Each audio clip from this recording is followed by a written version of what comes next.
오늘은 감사는 표현할 때 무엇이 됩니까? 꽃이 됩니다. 감사는 표현할 때 꽃이 됩니다 라는 제목이에요. 10명의 나병 환자의 이야기입니다. 여러분, 나병은 지금도 치유할 수 없는 불치의 질병입니다. 당신은 저주받은 질병으로 이렇게 치부되어서 나병 환자에 대한 사회적 시선이 대단히 무서웠습니다.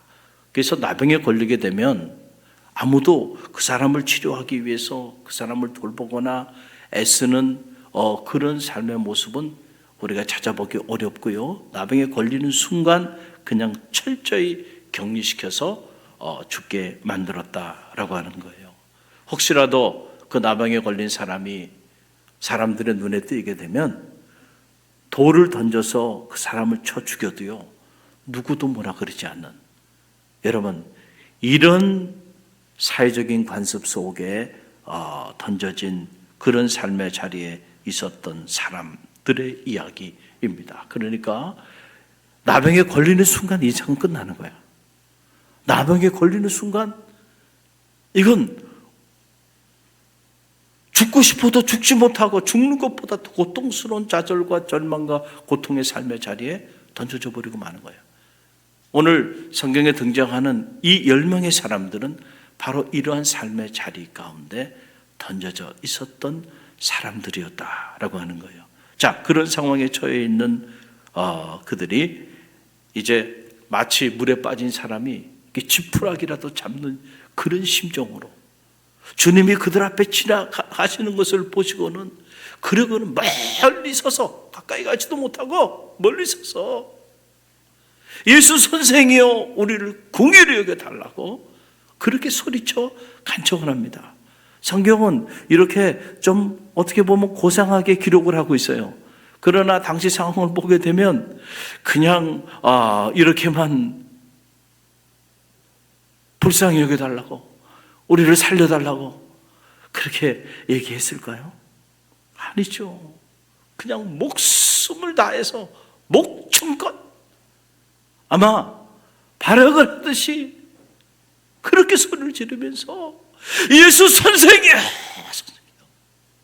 그렇게 소리를 지르면서 제발 우리를 좀 살려달라고, 우리를 살려달라고, 우리를 불쌍히 여겨달라고. 여러분, 그렇게 간청하지 않았겠는가라고 하는 사실이에요. 그러니까 주님께서 그들의 모습을 보시고 안타까우셔서 그들의 그 간청에 응답하셨습니다. 그리고 주님께서 뭐라고 말씀하시냐면, 가서 제사장에게 내 몸을 보이라. 주님이 딱 한 말씀을 하셨어요.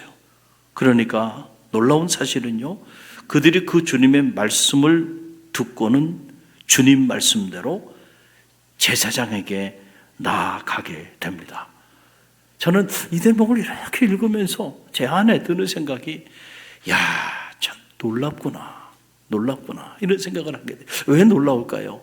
여러분, 당시 주님께서 뭐 와서 안수기도라도 한번 해주신 것도 아니고, 주님께서 뭔가 그들을 끌어안고 축복해 주셔서 그들의 지금 이 나병이 뭐가 이렇게 치유가 되어 가고 있는 그런 과정도 아니고, 그냥 멀리서 주님에게 한 말씀 하신 거야.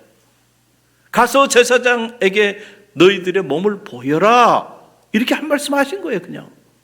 그런데 그들이 그 소리를 듣고 아무리 주님이래도, 아니면 당장 주님이 직접 치유해 주시든지 뭔가 눈에 보이는 변화가 있어야 되는데 아무런 변화가 없는 거예요.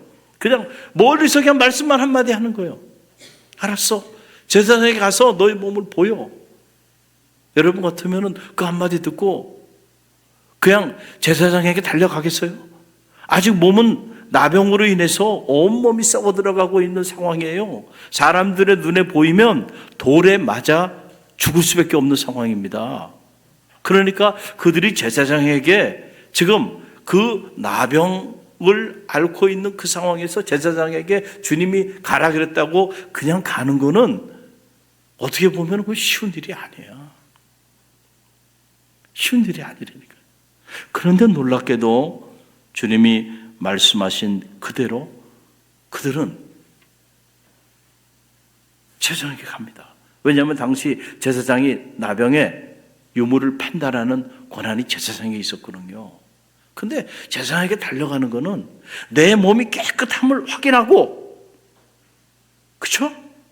그러고 난 다음에 나는 이제 치유됐으니까 확인하려고 하는 거죠. 근데 여전히 나는 나병에 걸려서 죽어가고 있고 온몸이 썩어 들어가고 있고 온몸에 냄새가 나는데 이 몸을 가지고 제사장에게 가는 거는 돌에 맞아 죽으라는 얘기야. 똑같은 얘기란 말이에요.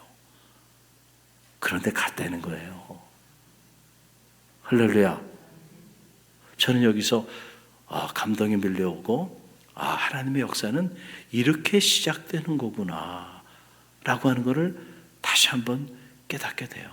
제가 대학에서 교편을 잡고 있을 때, 그때 제가 부임한 지 얼마 안 됐을 때 저희 교목실장님이 계셨는데, 캐나다에서 박사학위를 받으시고 상담학으로 이렇게 공부를 하신, 또 상담학 분야에 권위가 있는 그런 교수님이신데, 같이 이제 식사를 하는데 그분이 당신이 이제 그동안에 대학에서 사역하면서 좀 힘들었던 이야기를 이렇게 하시는 거예요.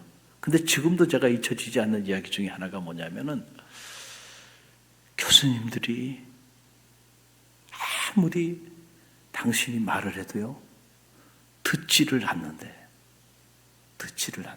그러면서 뭐라 그러시냐면 이 얘기를 하시는 거예요. 그냥 목사님의 좋으신 말씀 그것까지만 듣는데. 여러분, 연세대학은 이 권학 이념 자체가 뭐예요? 기독교 권학 이념을 가지고 있기 때문에 어떻게 보면 교목실 교수는 그 대학의 제사장과 같아요. 그래서 대학에 일어나는 크고 작은 모든 일에 교목실 교수님들이 안 계시면 아무것도 할 수가 없습니다. 졸업식도 할 수가 없고요. 학교의 무슨 행사도 다 예배를 드리고 하기 때문에, 그래서 없으면 안 돼. 실처장이 되고 또 거의 교직원이 되는 것도 교목실에서 다 서류를 보고요 1차 점검을 합니다. 영적인 걸 점검해요. 교회 전화도 해보고 정말 교회를 다니는지, 세례를 받았는지. 아무리 학문적 우수성이 있어도요 권학 이념에 맞게 신앙생활을 하는 사람이 아니면 거기에 교수도 될 수 없고 직원도 될 수 없어요. 그리고 예배가 얼마나 많은지 몰라요. 교직원 예배 정기적으로 하고 채플도 있고 모든 행사와 돌아가는 게 다 예배로 시작하니까, 그러니까 설교를 많이 해야 됩니다. 상황에 맞게. 근데 당신이 이제 은퇴가 가까우신 분인데 그렇게 좋은 얘기들을 다 그렇게 얘기를 해줬는데, 앞에서는 목사님의 좋으신 말씀 그것까지만 듣고 뒤돌아가서는 이야기한 대로 그렇게 움직이질 않더라는 거예요. 아무리 얘기해도 움직이지 않는 저 사람들을 대상으로 이렇게 말씀을 전하는 일이 자괴감이 느껴진다. 자괴감이 느껴져. 여러분 그렇지 않겠어요? 여러분 거기 앉아 계시죠? 축복인 줄 믿으시길 바랍니다. 그것도 축복이야. 여러분이 좀 이 자리에 선다고 한다면 글쎄요, 감당이 되겠어요? 한 번도 아니고 매일 새벽마다. 그런데 만약에 아무리 밤을 새가면서 시간을 줄여가면서 기도하면서 말씀을 준비해서 전해줘도 그냥 듣고 끝나. 아무도 그 말씀대로 움직이지 않는다고 한다면 한두 번은 할 수 있겠죠. 그러나 그거를 계속 1년, 2년, 막 10년씩 막 사람이 환장하지 않겠어요? 여러분이 누군가에게 얘기를 하는데 여러분 그 얘기를 안 들어. 반복적으로 계속 얘기를 하는데도 안 들으면 그 사람에게 계속 얘기할 수 있겠어요? 어렵죠? 제가 딸이 둘이 있잖아요. 근데 우리 큰딸이 중학교 1학년 때, 또 우리 작은 딸이 초등학교 9학년 때 일이에요. 어느 날 제가 이렇게 보니까 우리 아이들은 학원을 다니질 않았어요. 그런데 이제 나이가 이렇게 되니까 이 아이들에게 내가 뭔가 해주고 싶은 마음이 이렇게 들었어요. 뭘 해주고 싶었냐면 영어의 비법을 좀 가르쳐주고 싶었어요.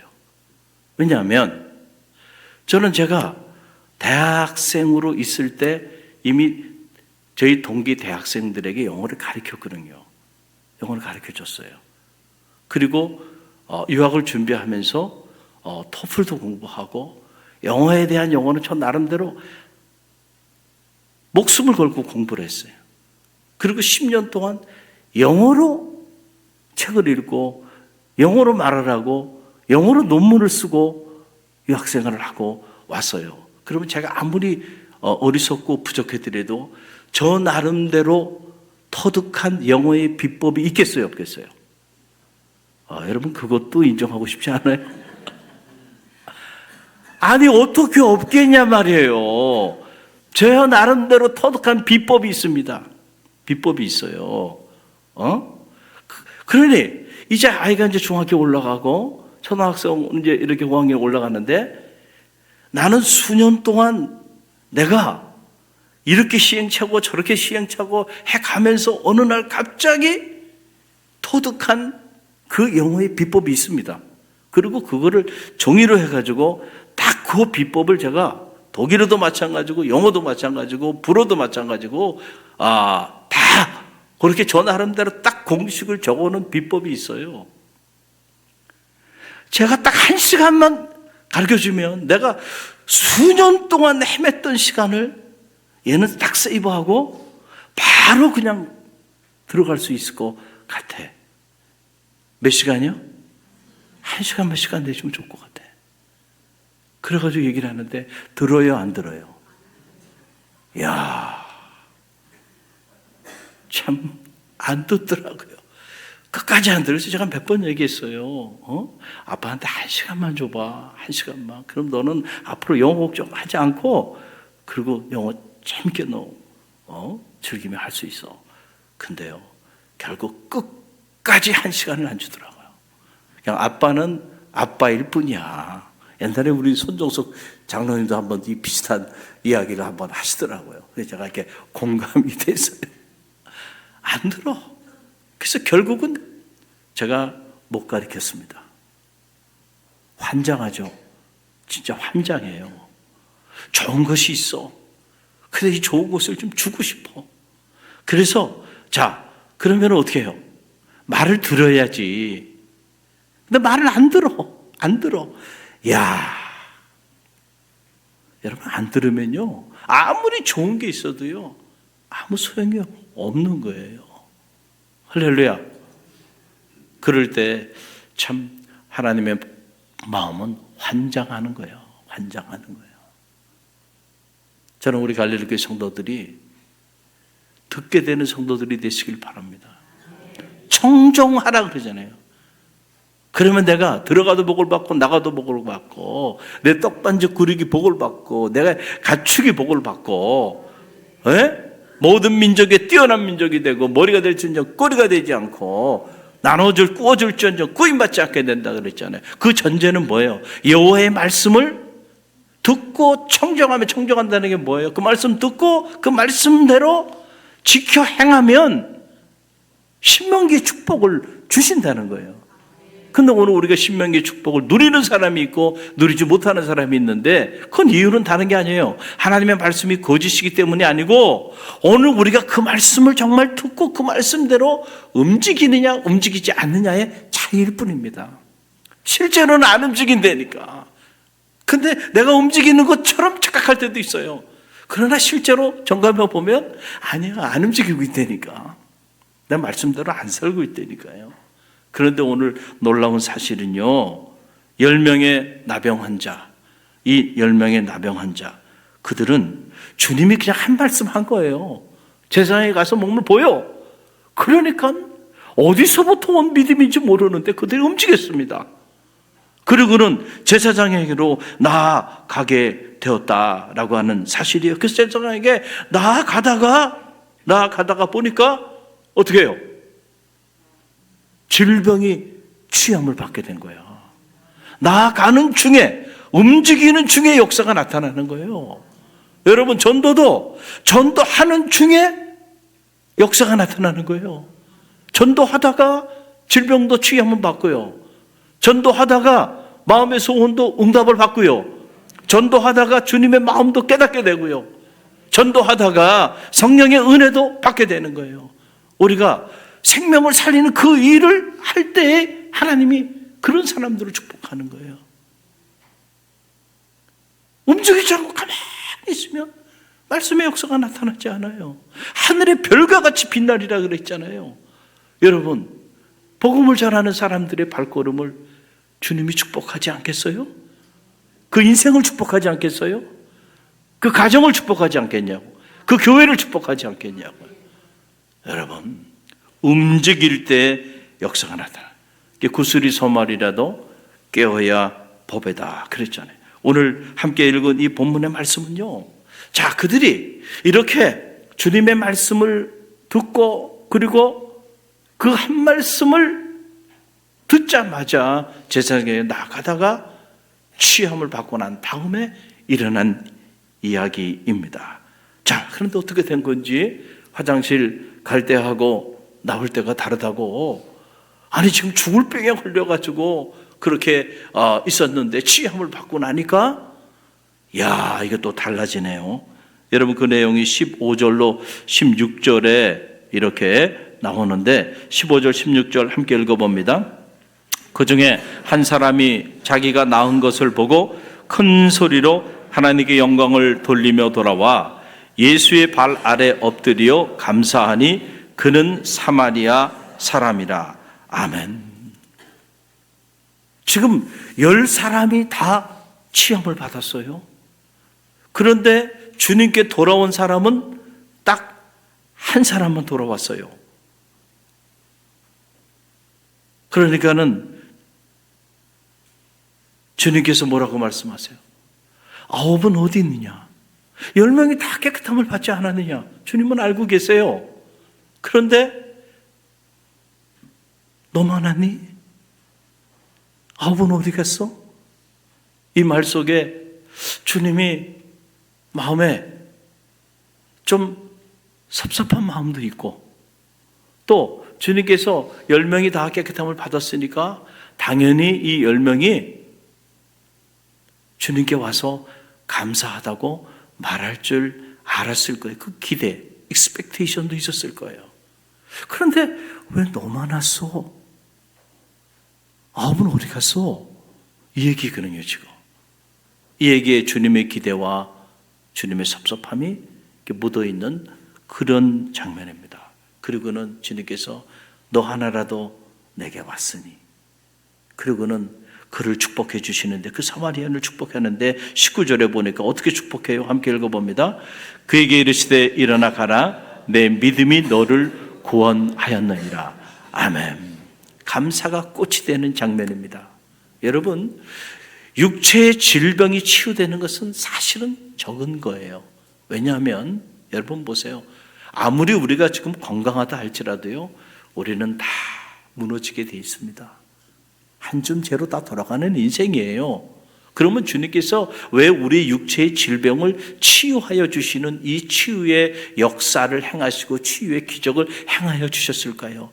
그 사건을 보고 우리에게 믿음을 갖게 하기 위함인 줄 믿으시길 바랍니다. 궁극적인 목적은 주님께서 기적을 행하고 주님께서 병자를 치유하고 이런 것들의 궁극적인 목적, 병을 치유하는 것 자체가 궁극적인 목적이 아니에요. 이런 기적을 행하는 거, 오병이어의 기적도 행하고 앉은 병이도 일으키고 죽은 자도 살리고 눈먼 자도 뜨게 하시는 목적은 그것 자체가 궁극적인 목적이 아니고, 이런 기적적인 행동을 통해서 믿음이 없는 사람들로 하여금 주님이 하나님의 아들이심을 믿게 하고, 그 믿음으로 하나님의 자녀가 되게 하고, 그 하나님의 자녀가 됨으로 영생의 축복을 허락하여 주시기 위함인 줄 믿으시길 바랍니다. 궁극적인 목적이 거기에 있는 거예요. 그런데 많은 사람들은 그냥 오병이어의 기적, 그 떡, 그 표적만 구하며 살아가는 사람들이 있단 말이에요. 표적을 행하시는 궁극적인 목적은 믿음을 우리에게 주시기 위한 거예요. 그래서 그의 병든 영혼을 치유함으로 영생의 축복을 우리에게 주시기 위해서 이런 기적도 행하시고 저런 기적도 보여주시는 거예요. 그러니까 자, 그래요. 10명 중에 한 사마리아인만 왔어요. 그런데 9은 어디 갔느냐? 그 9은 육체의 질병은 치험을 받았지만 그의 영혼은 구원함을 받지 못했어요. 아마 얼마 있지 않아서 결국은 내게 들어서 다 세상을 떠나버리고 말았을 거예요. 그리고 그들의 영혼은 그걸로 끝난 거예요.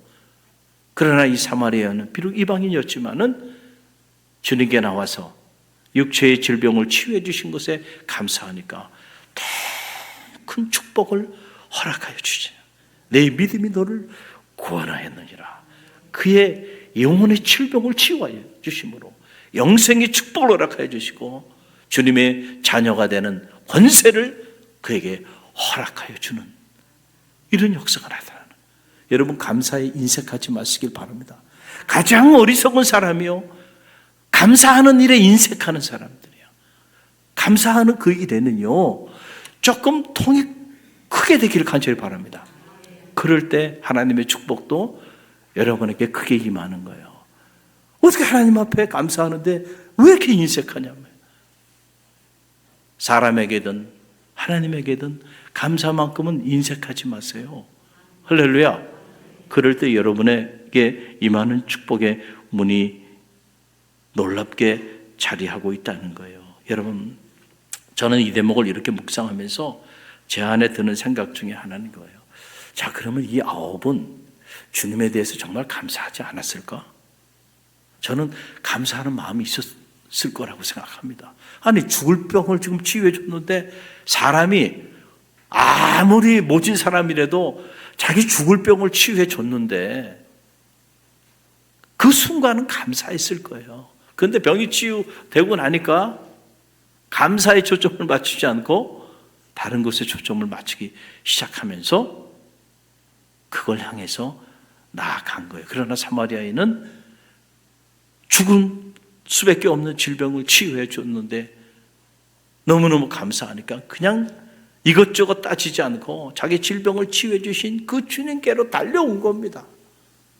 그리고는 그 주님 앞에 무슨 선물을 가지고 온 것도 아니고 말이죠. 달려와서 그 주님 앞에 무릎을 꿇고 엎드려서 주님 살려주셔서 너무 감사하다고요.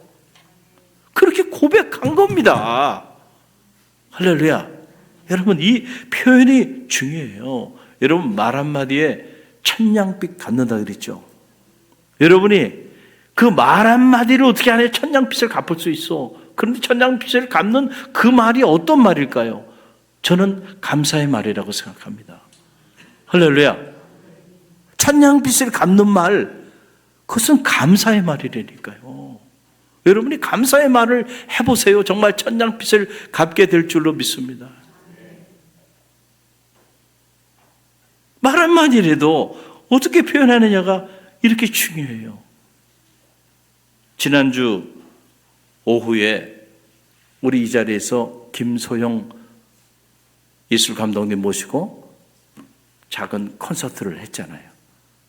이 아름다움 깊어가는 가을에, 이 감사의 계절에 참 귀한 분이에요. 그렇죠? 세계적인 최정상급 수준의 그 연주를 라이브로 직접 들을 수 있었잖아요. 감동이 돼요. 더 큰 감동은 그분의 아주 친솔한 간증이었어요. 마음에 이렇게 울림이 오더라고요. 울림이 와. 저도 울컥했어요. 몇 차례 울컥했어요. 그리고 제 안에 드는 생각이 선물이구나. 하나님이 우리 갈릴리교회 성도들에게 주신 하나님의 선물이구나, 저분이. 저는 그렇게 생각이 들었어요. 그래서 제가 기도할 때 그렇게 기도를 했잖아요. 아마 참여하신 분들은 다 감동을 받고 은혜를 받으셨을 거예요. 근데 이것도 그렇게 강구를 하고 참여하세요. 참여해서 해도 참여하지 않는 사람은 또 소용이 없는 거야. 근데 이렇게 콘서트가 끝나고 여러 성도들이 같이 사진도 찍고 그리고는 제가 이제 이렇게 내려가는데 몇몇 분들이 쫓아오면서 저한테 그러는 거예요. 목사님 너무너무 좋았어요. 너무너무 좋았어요. 목사님 너무 감사해요. 또 어떤 분은 사무실까지 와가지고 얘기를 하시는 거예요. 어떻게 저런 분을 모셔오셔서 저는 너무너무 감사하다고. 근데 제가 그 얘기를 이렇게 듣는데 이분을 섭외하는 과정 그리고 이 콘서트를 열고 이걸 준비하는 과정 안에서 제 마음에 이런저런 힘든 일들이 많았어요. 그런데 한순간에 사라지더라고요. 한순간에. 우리 교우들이 저렇게 감동을 받고 저렇게 고마워하는데 그거 하면 됐잖아요. 할렐루야. 자, 여러분이 주의 종에게도요, 여러분이 마음에 감사하는 마음이 있을 수 있어요. 그렇죠? 물론 감사하는 마음이 없이 살아가는 분도 할 수 없어요. 그러나 감사하는 마음이 여러분들이 들 때는요, 좀 표현을 해주세요. 표현을. 그냥 지나. 그러면 제가 어떤 생각을 할까요? 더 귀한 분들을 모셔서 우리 교우들을 최고로 귀한 거, 더 좋은 것으로 이렇게 해주고 싶은 마음이 들까요? 안 들까요? 힘들어. 그만해. 안 한다고 누가 뭐라 그러는 사람이 있는 것도 아니고. 그렇잖아요? 여러분 성회, 새벽에 이 성회 안 하는 교회들 많습니다. 해도 몇 사람 모시다 하는 교회들 많아요. 힘들어. 야, 하지 마. 다 하지 마. 그럴 수도 있어요. 인간적으로. 그런데 여러분의 말 한마디 어떤 분이 목사님, 성회를 통해서 너무 은혜 받았어요. 한 사람이라도 그렇게 고백하는 사람이 있다. 그 한 사람 때문에 여러분 어떻게 할까요? 힘들어도 또 섬기게 되는 거예요. 찾아와서 말하는 게 쑥스러우면요. 카톡 있잖아. 카톡이라도. 그래서 표현을 해야 돼. 표현하지 않는 감사는 뭐냐면은 여러분이 누군가에 대해서 선물을 하겠다고 말이죠. 그 선물을 다 사가지고 포장까지 싹 다 했어. 그런데 전달은 안 했어. 이해가 돼요? 선물을 준비했으면은 전달을 해야죠, 그 사람한테. 그러니까 표현되지 않는 감사는 이와 같다. 감사하는 마음이 아내에게 있어요. 남편에게 있어. 자녀에게 있을 수 있어요. 장로님에게 있고 권사님에게 있고 성도님에게 있을 수 있어요. 목자님에게 있고 교우장님에게 있을 수 있어요. 왜 없겠어요? 그분들의 중보와 기도와 사랑으로 살아왔는데. 그러면 어떻게 해야 돼요? 좀 표현 좀 하라니까요. 표현. 근데 이 표현이 어려워. 이게 습관이 안 되니까요. 표현이 안 돼. 한번 지금 가장 가까이 있는 분에게 한번 표현해 보세요. 괜찮아요. 이 부부간에는 잘 안 되더라고 이게. 자, 한번 표현해 보세요. 옆에 있는 분들에게 표현해 보세요. 이게 습관이 돼야 돼. 습관이. 할렐루야. 감사합니다. 진심으로요. 진심으로. 할렐루야. 툭 치면 감사합니다. 감사가 여러분 일상이 되시기를 간절히 바랍니다. 왜 그 말 한마디를 못하냔 말이야. 그 말 한마디를. 여러분 옥합을 깬 여인의 이야기를 알고 있죠. 옥합을 깬 여인. 주님께서 마지막 길을 가시는 것을 알고 이 여인이 향유 옥합을 깨고요. 주님 발 아래 엎드려 자기 머리로 주님의 발을 씻겨줬어요. 그랬더니 그 모습을 제자들이 보고 있다가 비난을 합니다. 아니, 이렇게 비싼 향유 옥합을 저렇게 낭비하고 허비하는구나. 왜냐하면 300데나리온이나 되는 그런 향유 옥합이에요. 당시 하루에 노동자가 일하는 것이 그 임금이 한 데나리온이니까 거의 1년 연봉이 되는 그런 정도의 큰 값비싼 향유 옥합이에요. 근데 그거를 이 여인이 주님 마지막 가시는 그 길을 예비하기 위하여 그냥 아낌없이 깨버립니다. 그리고 그 발 아래 엎드려서 자기 머리로 주님의 발을 닦아줘요. 그러니까 옆에 있었던 제자들이 아니 저걸 가지고 말이야 가난한 사람들에게 나눠주면 좋았을 텐데 저렇게 낭비한다고 그러면서 막 또 비난을 합니다.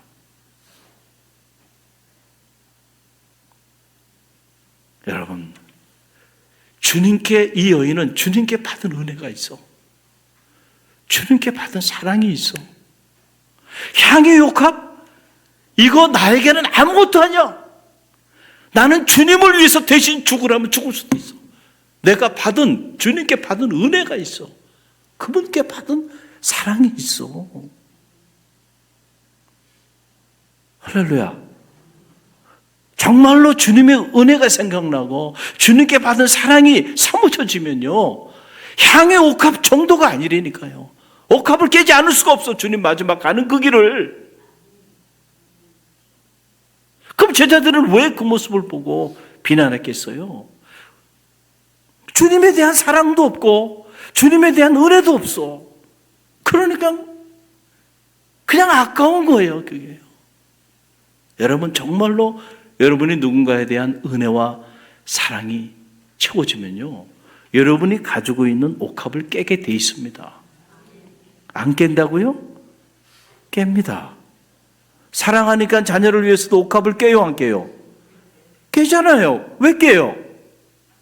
사랑하니까 깨는 거예요.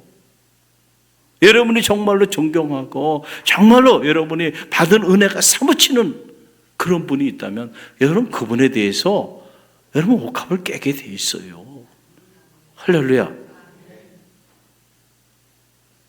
중요한 건 우리가 그 은혜를 깨닫느냐 깨닫지 못하느냐 라고 하는 사실인데요. 저는 바라기는 우리 갈릴리 교회 성도들이 이 감사절을 맞이하면서 한번 한 해를 한번 돌아보세요. 올 한 해가 지금 저물어 가는 거. 회기로 말하면 11월이 마지막이에요. 그리고 교회력에 따라 12월부터 대강절이 이제 새로운 회기가 시작되는 거예요. 우리 교회도 회기가 그렇게 되고 있죠. 자, 한 해 동안 베푸신 하나님의 은혜가 없었어요? 하나님의 사랑이 없었어요? 그런데도 모든 걸 여러분 당연하게 생각하고 그냥 그대로 추수감사절을 맞이한다면 죄송하지만 여러분도 이 9에 해당하는 분들이 될 수 있어요. 9이 어디 갔느냐? 섭섭한 마음이 주님이 드는 거야. 야, 내가 한 해 동안 너에게 이렇게 너를 케어하고 이렇게 은혜를 베풀어 줬는데 그래? 우리가 야, 그 사람들 참 해도 너무했구나 라고 말할 수 있지만 사실은 그 9이 저와 여러분일 수도 있다는 사실을. 그래도 갈릴리 교회는 감사한 게요, 살펴보니까 향유 옥합을 깨는 이들이 많아요. 감동적인 분들이. 갈릴리 교회 나와서 신앙생활을 너무너무 감사하다고. 특별히 새 가족들 중에 만나면 감사, 너무너무 감사하다고. 그리고는 감동적인 향유 옥합을 깨시더라고요. 와, 깨라고 해서 깨는 게 아니야. 본인이 너무 감사해가지고. 그러니까 옥합을 깨니까요, 그 300데나리온밖에 되지 않지만은 그러나 그것과 비교도 되지 않는 축복을 주님이 하시잖아요. 복음이 전해지는 곳마다 영원히 이 여인의 이 행위가 기념되리라. 할렐루야. 여러분 얼마나 큰 축복을 허락하여 주세요.